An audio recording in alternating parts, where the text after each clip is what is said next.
club takes pleasure in attracting a stellar list of speakers that address today's most relevant issues. The club's place as a refuge for rich discussion and networking has never wavered after 123 seasons. We are dedicated to encouraging debate on the issues that matter to this city, this province, and this country. The Canadian Club is one of the most important podiums anywhere in the world that a Canadian can speak to, tell Canadians what it is that they think, develop those thoughts. And so I want to thank you for that very, very much. Please join me in thanking our esteemed panelists today.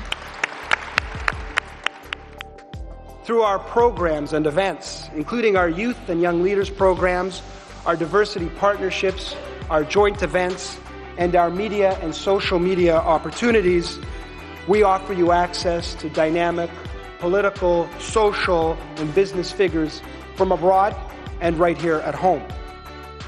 The platform from which the eloquence of Canada has flowed all of that time, whether it be business, education, politics, sports, arts, and culture. If someone wants to say something to Canadians about this country and about the future of this country, this is the venue you choose. Hello, everyone. Thanks for joining us today. My name is David Simmons. I'm President-elect of the Canadian Club of Toronto. Today, we partnered with the Churchill Society for the Advancement of Parliamentary Democracy to honor one of Canada's finest politicians with their 37th Annual Award of Excellence.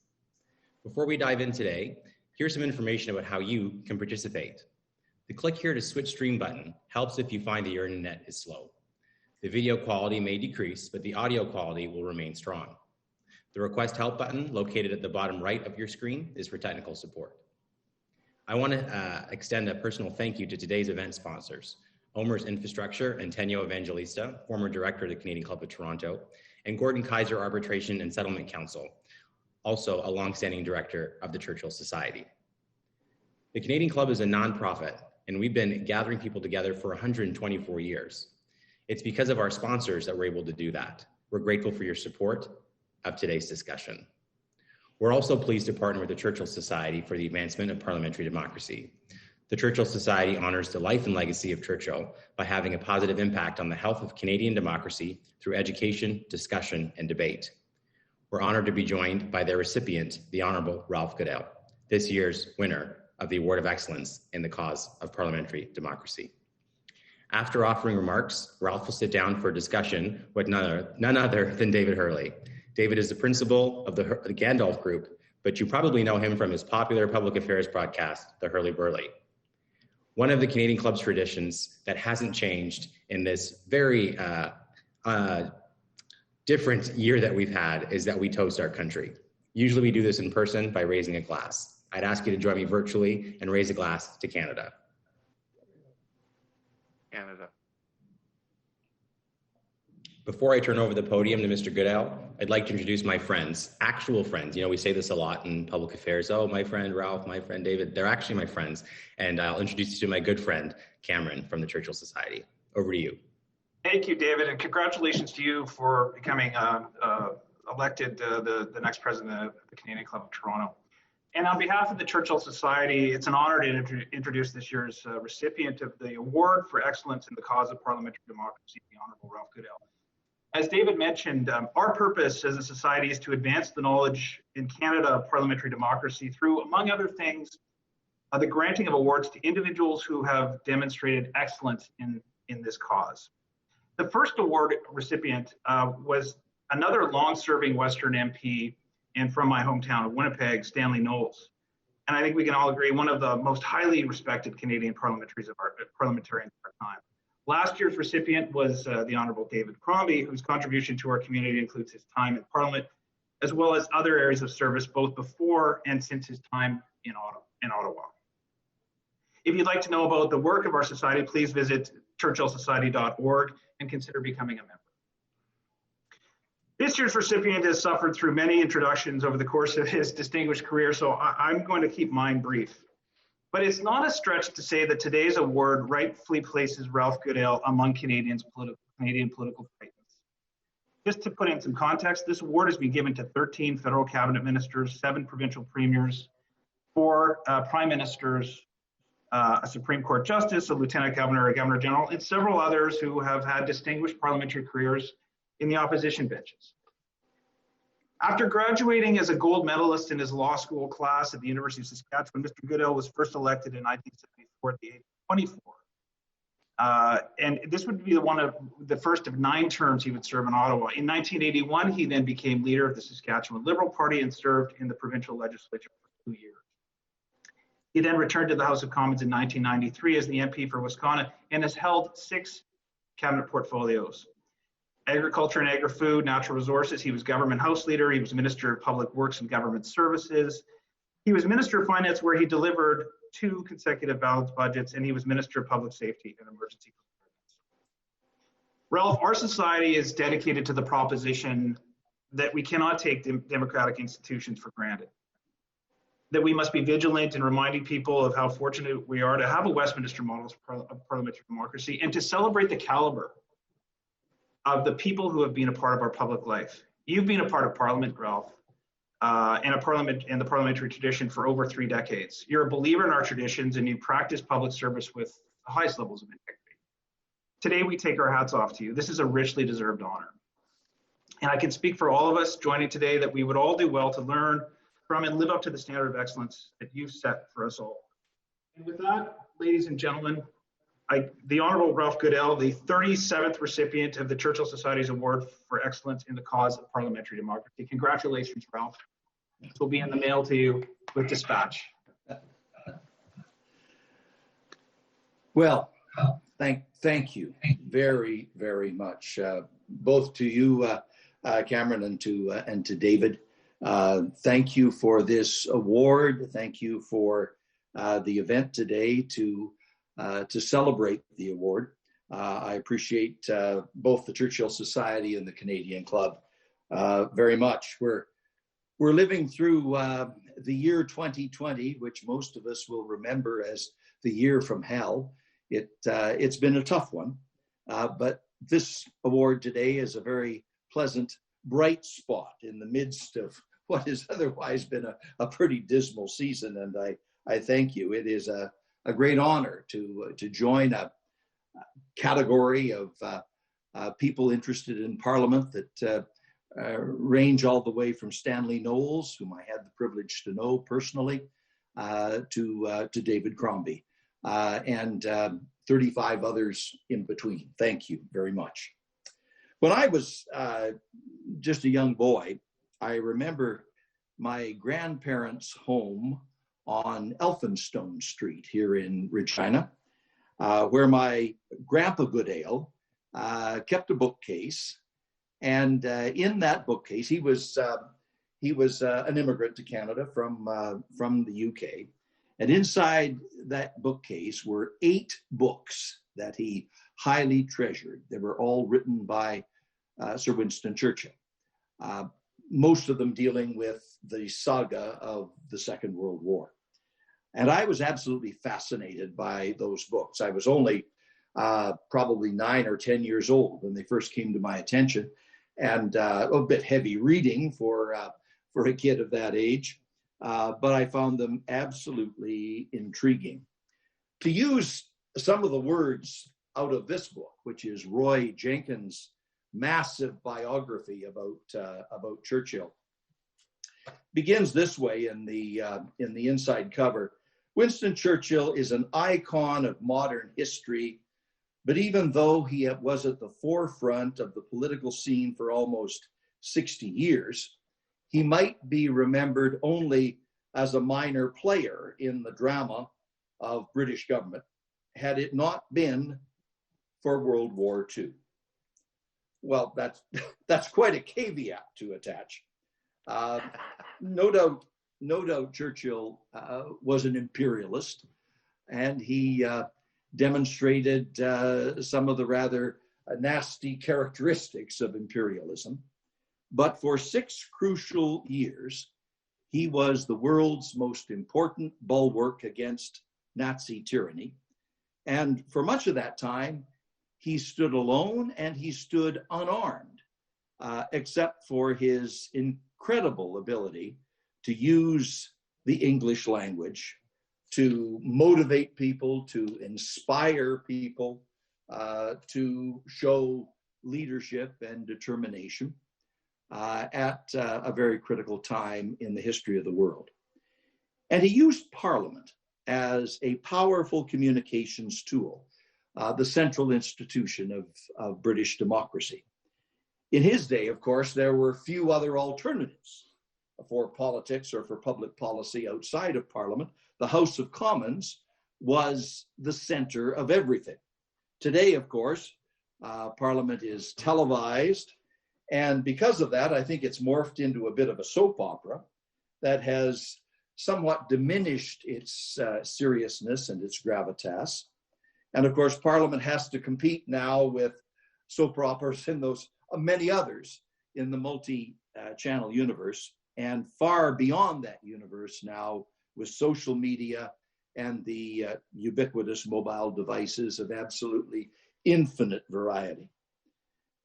So Parliament has a lot of competition for being as central and as prominent as it was back in Churchill's day. The COVID pandemic has forced parliamentarians to rethink how Parliament functions in an era of social distancing. Brand new technology has been introduced over the course of the last 6 or 8 months. Technology is now being utilized for parliamentary purposes that were absolutely unimaginable just, say, 6 or 8 months ago. I guess they say necessity is the mother of invention.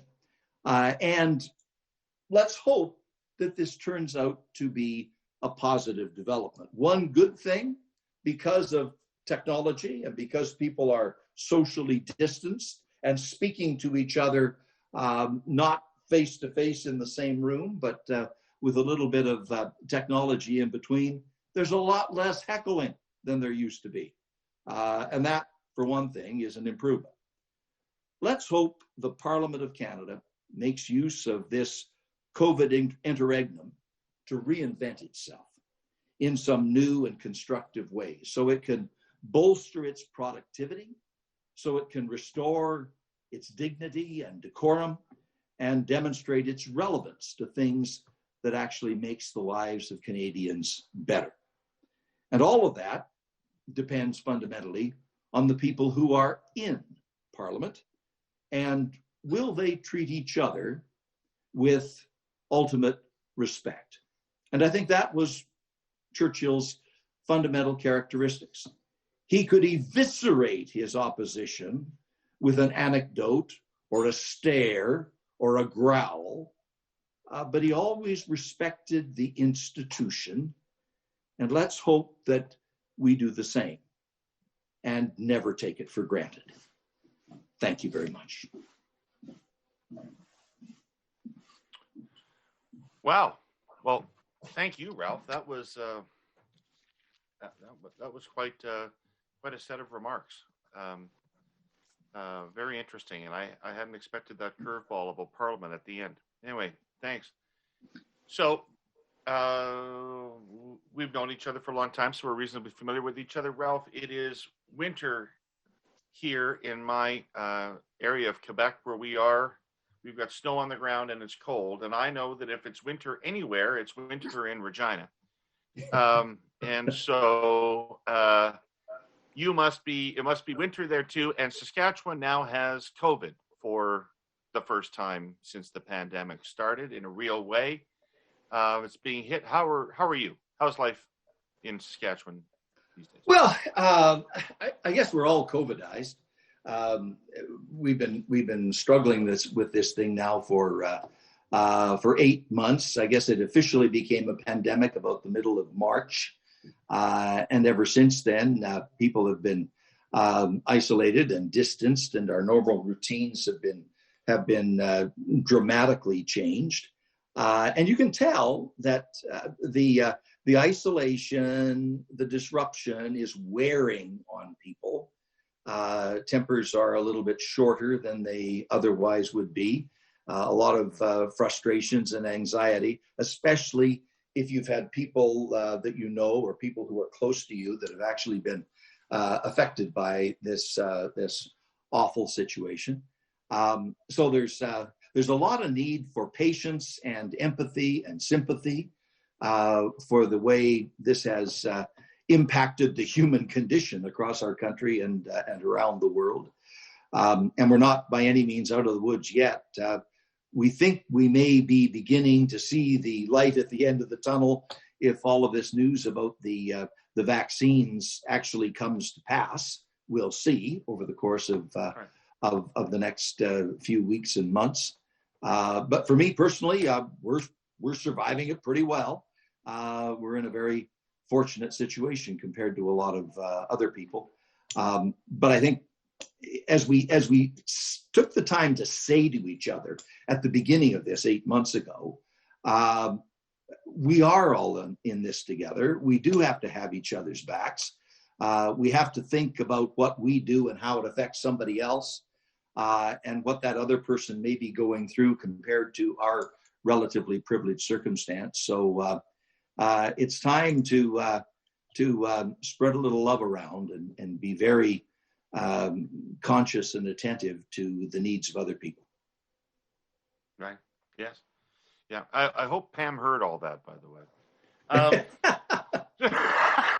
Yes, she is my greatest source of empathy and understanding, and I think I'm her greatest frustration.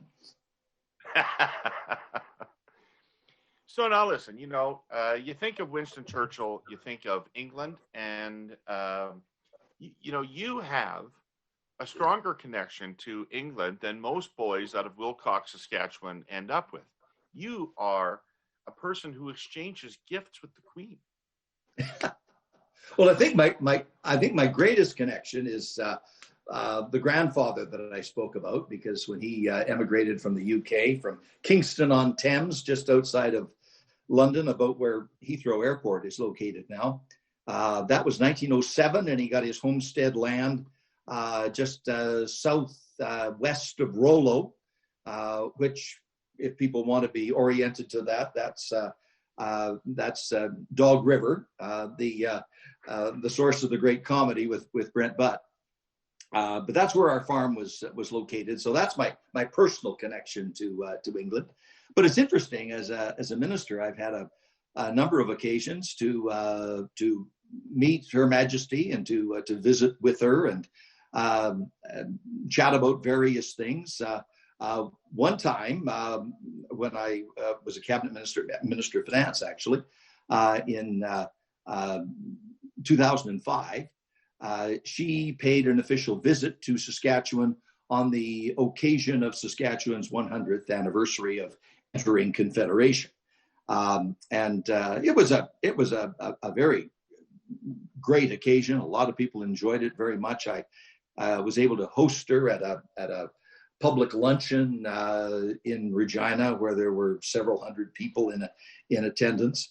But I also remember there was a huge downpour that absolutely deluged the front lawn in front of the Saskatchewan legislature.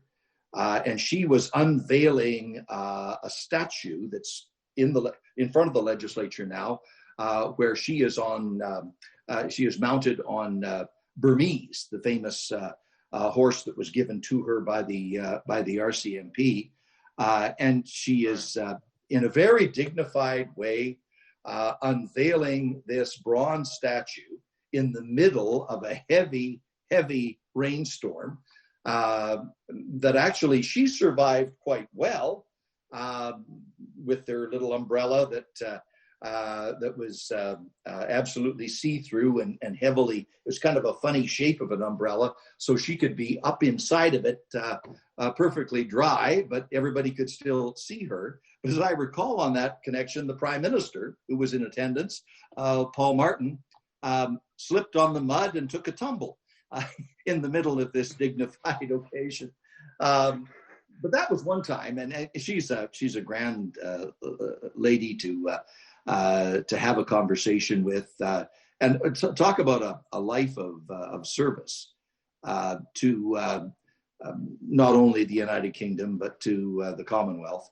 That has motivated her for all of those many, many years, and I think earned her an enormous amount of respect and pride amongst people around the world, whether they're in the British Commonwealth or not.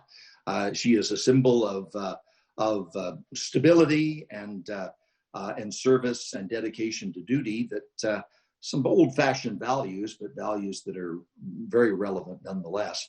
Another occasion, a few years ago when I was Minister of Public Safety, responsible for the RCMP, celebrating her 90th birthday, the RCMP took the musical ride to Windsor and a performance at her birthday party.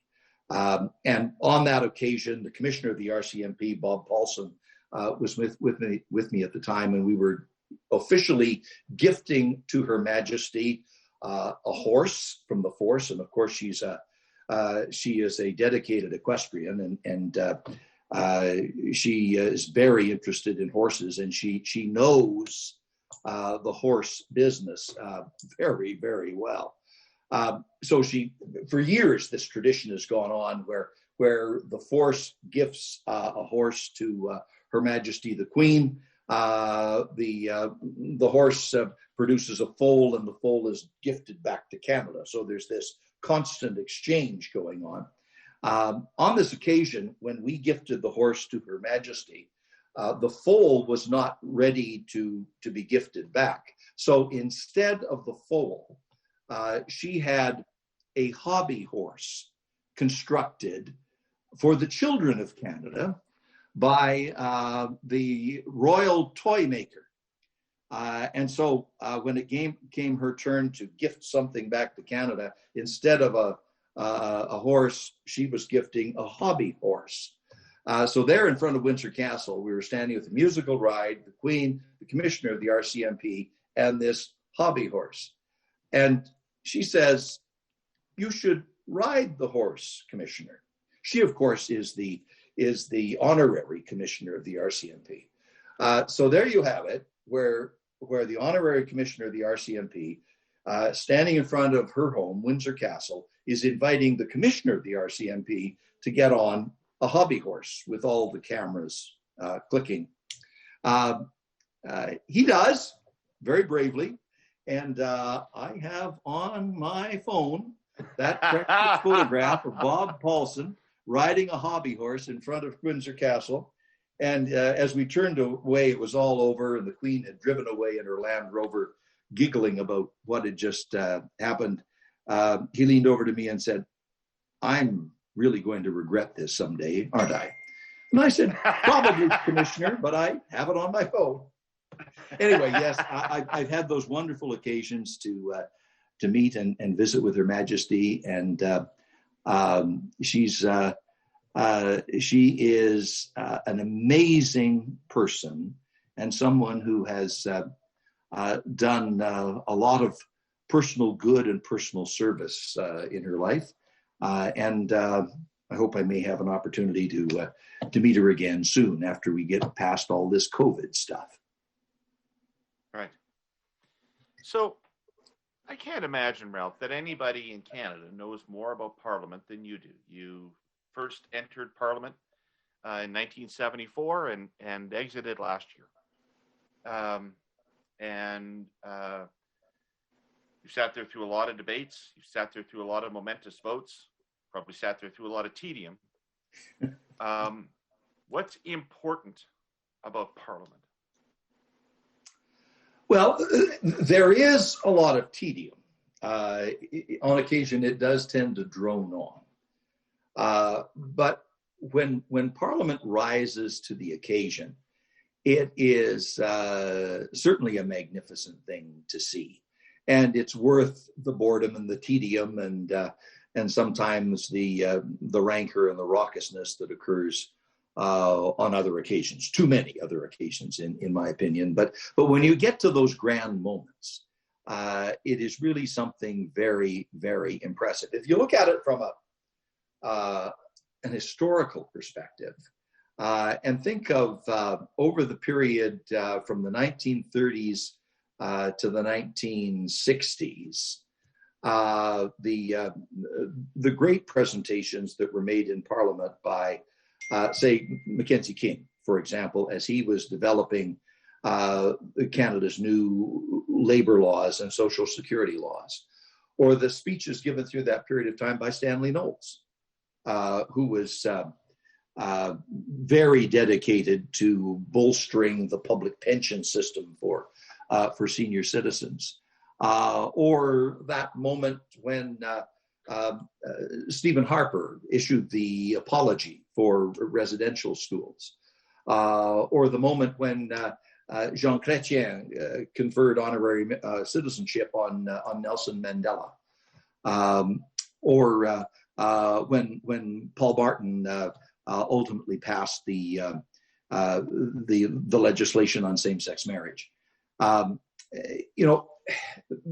Those were history-turning moments, and Parliament was right at the center of the action. And people get frustrated with the institution and how it does on occasion tend to drone on and not be productive, and is far too often not as respectful as it ought to be. But the great moments, I think, are worth the wait. And all of us who believe in the institution and want it to be better in the future need to turn our minds to how we can minimize the trivia and the destructive stuff that happens in Parliament, the character assassination, name calling, accusatory stuff, and spend more time on the important things that matter. Being relevant to people's lives and doing so in a respectful way. You can oppose. I mean, Churchill, for heaven's sakes, he could eviscerate people with an anecdote, but it was all done in a very high caliber and respectful manner, and that's the quality. Never take it for granted, and add a bigger measure of respect, and be patient with the institution. You and I have both spent a lot of time in our lives listening to our old friend John Turner talk to us about the importance of Parliament. And one of the things he would talk about that has not been part of my life experience were the debates in Parliament. I mean, all I've ever really been aware of is question period and then the passage of bills. But the way he talked about it, it was as if Parliament once was the deliberative body where the great debates of the nation were hashed out and where consensus in the country was forged through debate in Parliament. Has that been happening and I've been missing it, or is that a relic of a different age? I think, David, that technology has had a real impact on that. I can actually remember, it was a brief period, but I can remember being in Parliament before television arrived. That takes you back to another century. Not before television was invented. Not before television was invented, but before it arrived in Parliament. Yeah, it was invented close to 1950, but it arrived in Parliament in the mid-70s. Radio had been there. Radio was in the Saskatchewan legislature back in the 1940s, I think, certainly in the 50s. Remember the Chris Higginbotham broadcasts from the press gallery in the Saskatchewan legislature? But television changed the nature of the place, and it became a television studio for news clips to be carried that night. So people began to search for those hot button quotations, maybe only 6 or 7 seconds long, but it would get you on the national news, particularly if it was particularly provocative or nasty or naughty. And I think since then, the sort of the mid-70s, that has tended to preoccupy the focus, which is unfortunate.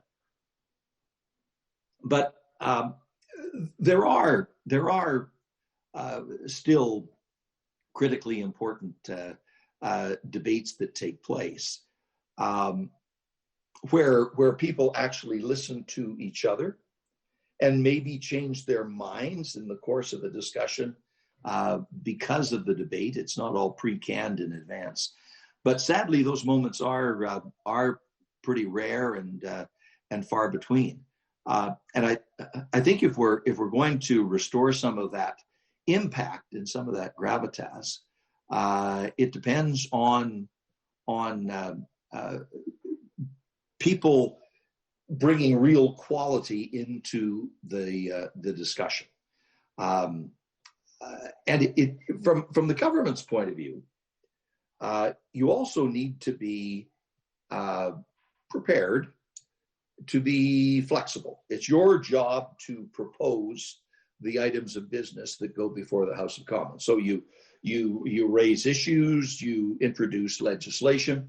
Very often, I think too often, governments say, okay, this is my legislation. I've got it written this way.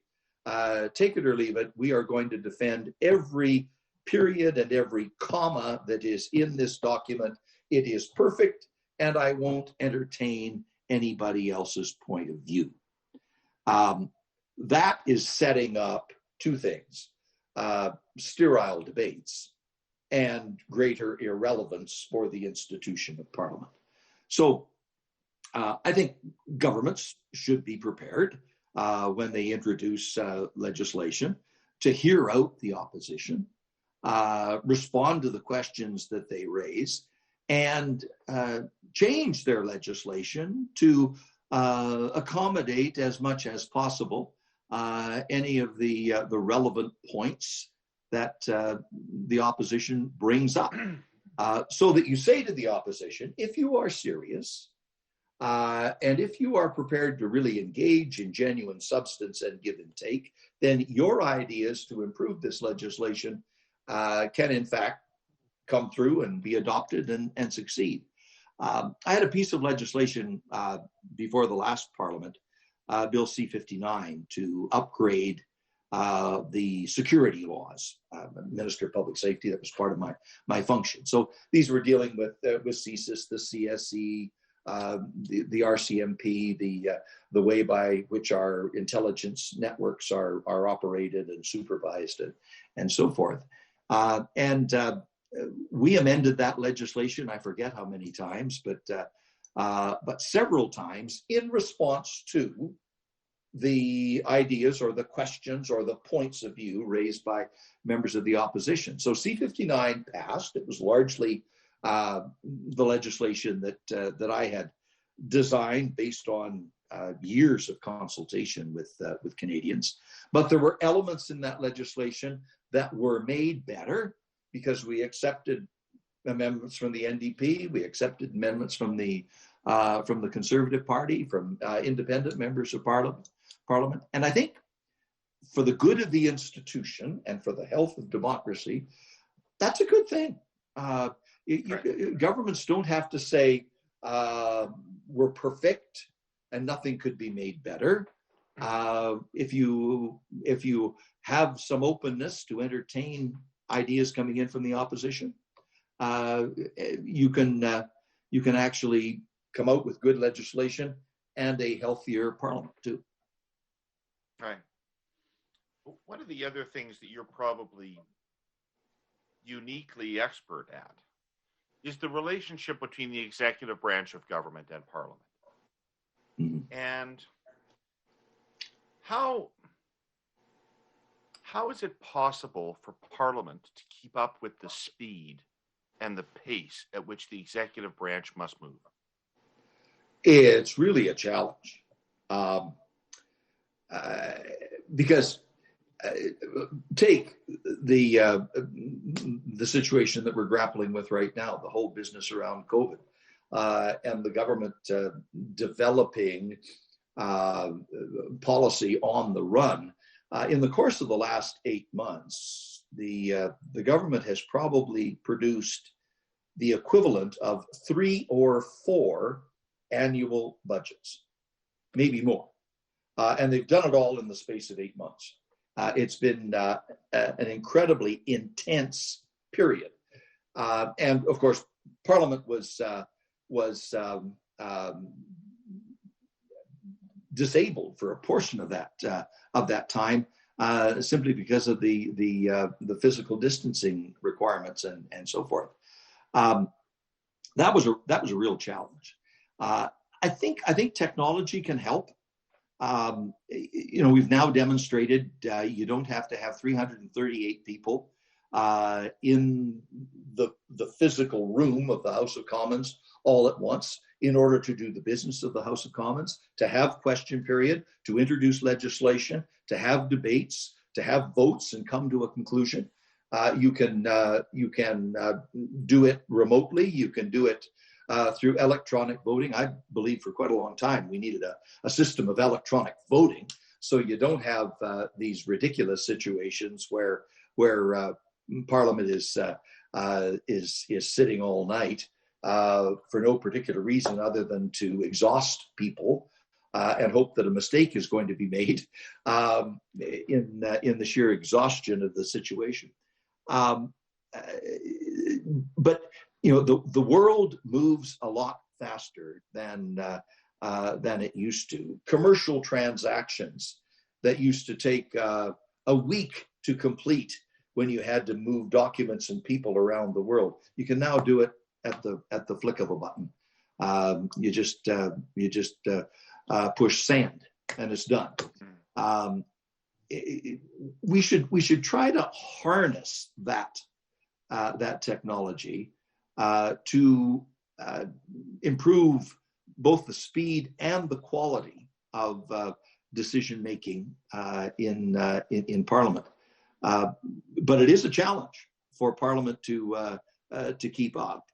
And as the new technology is used, provisions are going to have to be written into the rules to make sure that parliamentary oversight and the opportunity for consideration and second thoughts on occasion, that opportunity is not truncated and lost in the process. Because Parliament still has that critical function of the place where the people have their say, Parlement. And without that, you don't have a democracy. Okay, so building on that, I mean, you and I have worked together on many, many political campaigns. The difference between you and I is those campaigns have been your campaigns. So there's a lot of people out there who might be interested in politics or government and might want to have an influence or an impact on the direction of the country. Why should they be the ones who put their name on the ballot? Why would you encourage somebody to not just be involved in politics, but to actually run for Parliament? Well, it's a rough and tumble business, and the advent of social media has made it even more rough and tumble. And I think the era of political activity that we've seen in the United States over the last 4 or 5 years has spilled in as well to make it a pretty brutal sport where people revel in personal vilification rather than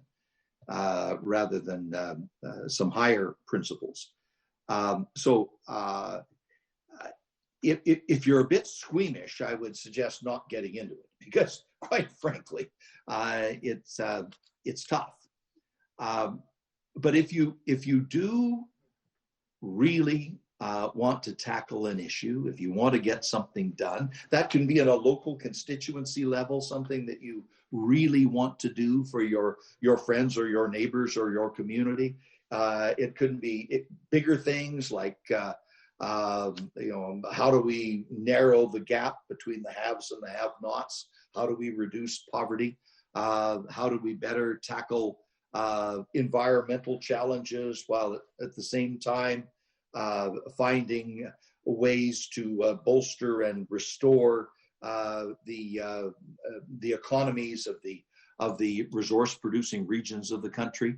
How do we contribute to Canadian unity? There may be a lot of things that motivate people,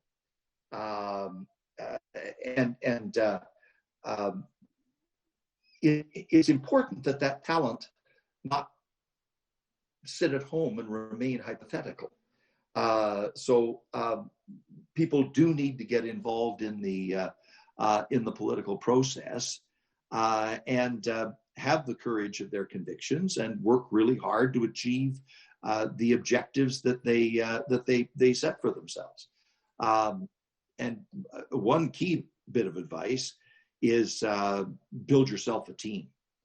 I've had the great benefit of having a team of very loyal friends and supporters and advisors who've been with me from the very beginning and are still there today, and that helps to counteract the loneliness of a political life and the feeling that you're all alone and all exposed and taking it on the chin and doing it without any help. Having a team is vital. Personal team in terms of Pam and my family, but a political team, people like you, for example, people like our good friend John Turner that you mentioned, people like Paul Martin and the people we worked with Paul, people like Bob Peterson, whom I suppose most people on this call don't know about, but he was a businessman in Regina.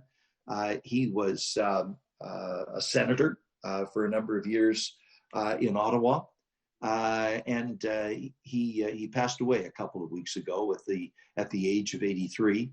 But somebody who could mix it up when he had to in political life, but he was in it for all of the right reasons, and he leaves an amazing legacy of respect and accomplishment behind him. A lot of people are better off in Saskatchewan today because Bob Peterson chose to be involved to the extent he was in the political process. So have a team of people like that. If the political process were made up of Bob Petersons on whatever side of the political spectrum, it would be a much better and stronger forum. But also pick a cause. Yes, indeed, to Bob. And pick a cause. Decide. Don't just be involved in the process to be involved in the process. Be involved in the process to get something done. That makes all the difference in the world. So you can actually measure whether you're making progress.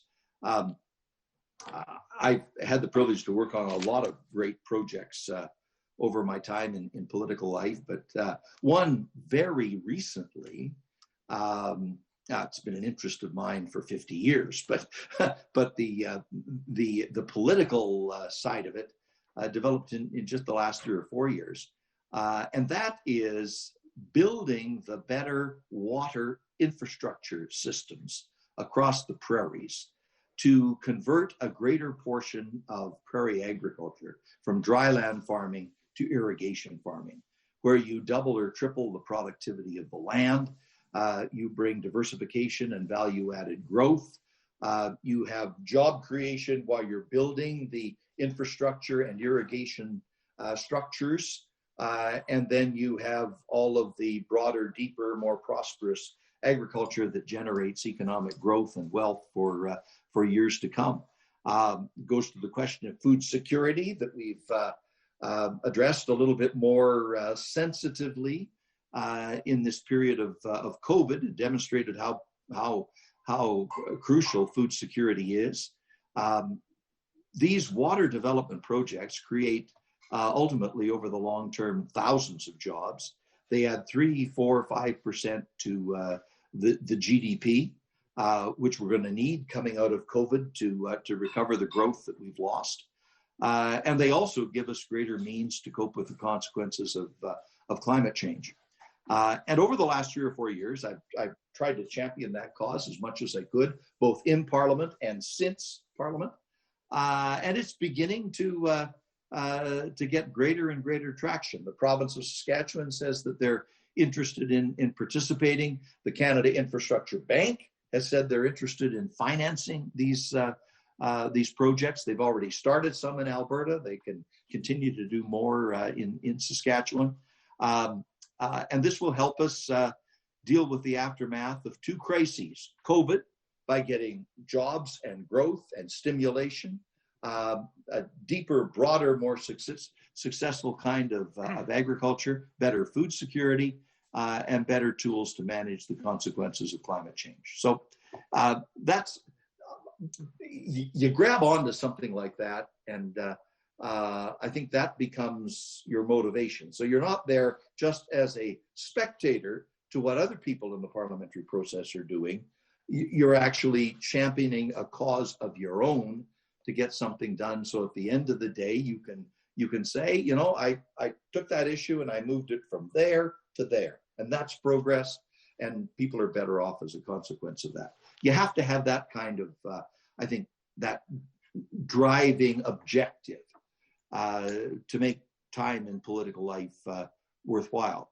If you're just a spectator, then it can be boring and not very satisfying. Ralph, this is a lousy question to ask anybody, but I think it's an important one where we're talking about people getting into politics. The vast majority of people who run don't win. And while your career in Saskatchewan is spectacularly successful in terms of elections, you have lost a few. Mm-hmm. What does it feel like to lose? What is it like to lose? Well, I've done both. I've won and I've lost. And as they say, winning is better. It's very deflating. I've run, I think, about 15 times when you add them all together, and I've won 10 or 11 of the 15. So it's not a bad scorecard. But it's depressing. You wonder, you second guess yourself, like, should I have run at all? What did I do wrong? If I'd done something differently, would it have made a difference, and so forth? You have to have a thick skin in this business, because as I said, there's a really nasty, rough and tumble side to it.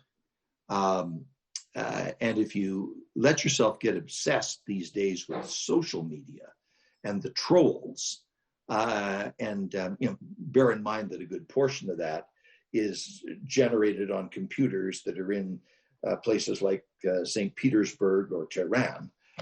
So it's foreign interference and manipulation by a big margin.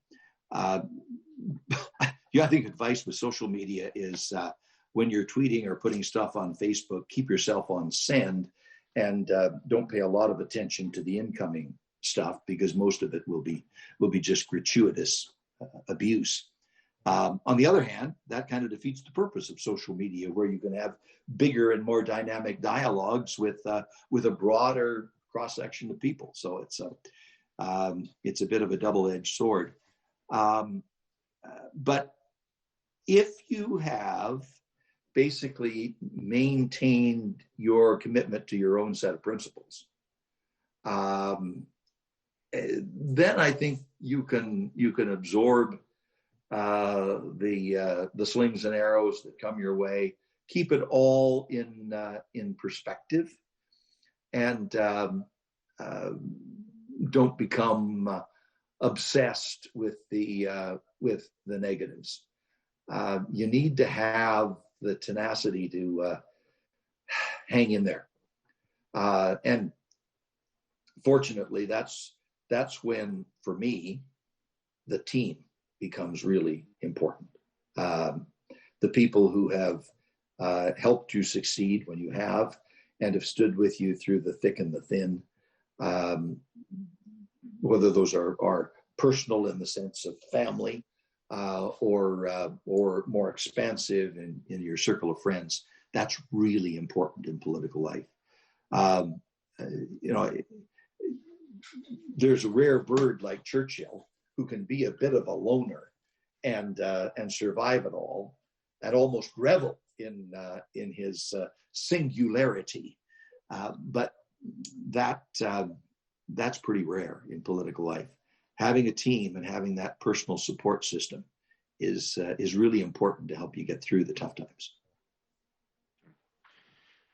Ralph, we're almost out of time, so I'm going to go from the ridiculously micro to the huge macro, and ask you just, because you had a lot of lens on what's going on around the world when you were in cabinet, and democracy feels like it's on the run right now, whether it is countries that are leaving democracy to become more authoritarian, or whether it is authoritarian forces or anti-democratic forces within established Western countries. There's disinformation that's involved in that. There is obviously significantly unhappy populations involved in that. What do you sense of the threat of that, and what ought we be doing to safeguard parliamentary democracy or democracy period? Well, it's a precious minority of the world that have the advantage of living under a democratic system. Most of the world does not. There's some form of totalitarian or abusive regime that doesn't function by democratic means. I think one of the hopeful things is the transition that is now underway in the United States. Hopefully, that will lead to a freshening and a deepening and a strengthening of American democracy and the way that it is practiced around the world, in the United States and demonstrated around the world. That can change the tone a lot. And we'll see how this is going to unfold. It's not clear yet, but the signs over the course of the last few weeks have been encouraging. I think it's really important for democratic countries to not retrench and hunker down and hide during this period that we're in. You need to make democracy and the success of democracy visible and tangible. We need to work very hard to make our multilateral institutions that we learned about following the Second World War. We need to make those institutions strong and successful. Some of them may well have to change. Are they sort of the Bretton Woods financial tools that were developed after the Second World War?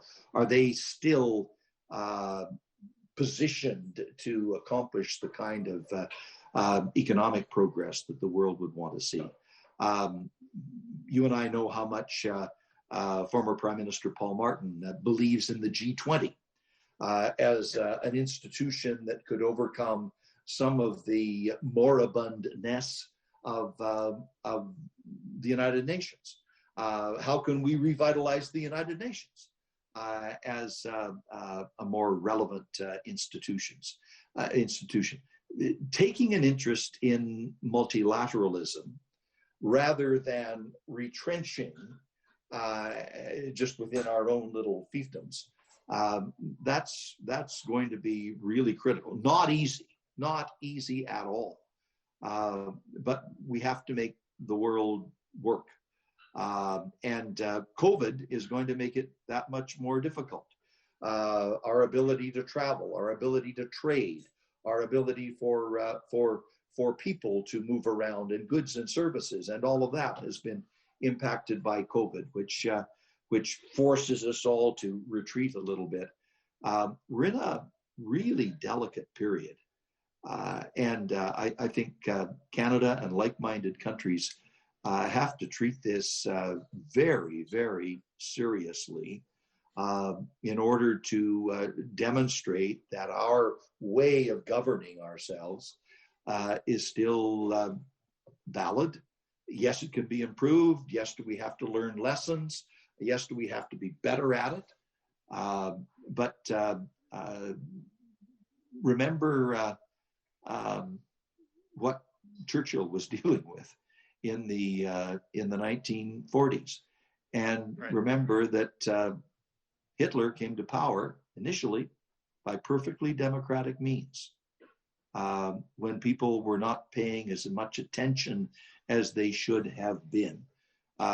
Read that Churchill book, The Gathering Storm, and understand that we have to be alert to the threats to democracy, and we have to make our own personal commitment to make democracy work, and not undermine it or demean it. It comes down to the way people decide to live their lives and do things rather than just being spectators. I watched with alarm with the last few weeks in the United States, because it seemed like there were millions and millions of people who would rather have had the outcome of the election they wanted than a democracy. Yeah, that's true. That feels like a change to me. Yeah, and we really don't know yet the consequences of the last 4 years, where people at the very highest echelon seem to legitimize factors and forces that would undermine democracy. Now that the government at the top has changed, will that be able to correct what went on?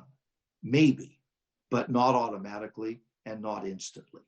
This is going to be a gradual process, and the rest of the democratic world is going to have to help bring it along and encourage progress in the right direction. Great. Ralph, Mr. Goodale, Minister, all the things I've called you in my life. I think it's time for David Simmons to come on and thank you on behalf of the Canadian Club. Thank you, David, and thank you, Ralph. I think the thanks is for you both for this very wonderful discussion. As I sat here, I noticed the time passed quickly, given the topics you covered and the messages that you've left us with. Ralph, congratulations on this honor again. It's truly well-deserved. And David, thank you for guiding the conversation. We don't want to lose you in politics, but you definitely have a side hustle in journalism that seems to be going very well. I took two things away from your conversation today, Ralph. The first was that our institutions have power. And they have power because they often shape culture. And I think we know that culture gives meaning to us collectively and individually. And the examples you cited around your ability to bear witness in Parliament at very historical moments, I think is a reminder to us as Canadians, the power of that institution and how we should protect it. I think the second thing I was reminded of is, as I thought about the moments I remember you bearing witness in that Parliament, is that people matter. And that character matters in public leadership. And I think all of us watching today are reminded about your character and the leadership you've given us across the country and to the people of Saskatchewan. So thank you very much for that. We hope that you'll join us for our upcoming events as well. Tomorrow, Wednesday, November 25th, we'll have Canada's Commissioner of Competition, Matthew Boswell, who will speak to us about another important institution in Canada as we look to the recovery and to the future. And the day after, on Thursday, we'll host the Honourable Peter Bethenfolly, Ontario's Treasury Board President and the Minister responsible for digital and data transformation, as he'll speak to us again about another important public institution. Thank you again to Tenyo and OMERS and to Gordon Kaiser Arbitration and Settlement Council for your sponsorship today. I'll remind everyone that today's event was free. As we moved into a virtual world, some of our events are free, those that we think are important for public conversation, and it's because of OMERS and Gordon Kaiser Arbitration that we're able to do that. So thank you. And thank you as well to our AV supplier, then Velkenberg Communications and MediaEvents.ca for making today possible and bringing us all together from across the country. Please stay healthy, wear your mask, and stay safe. Thank you. Oliver. everyone. Thank you.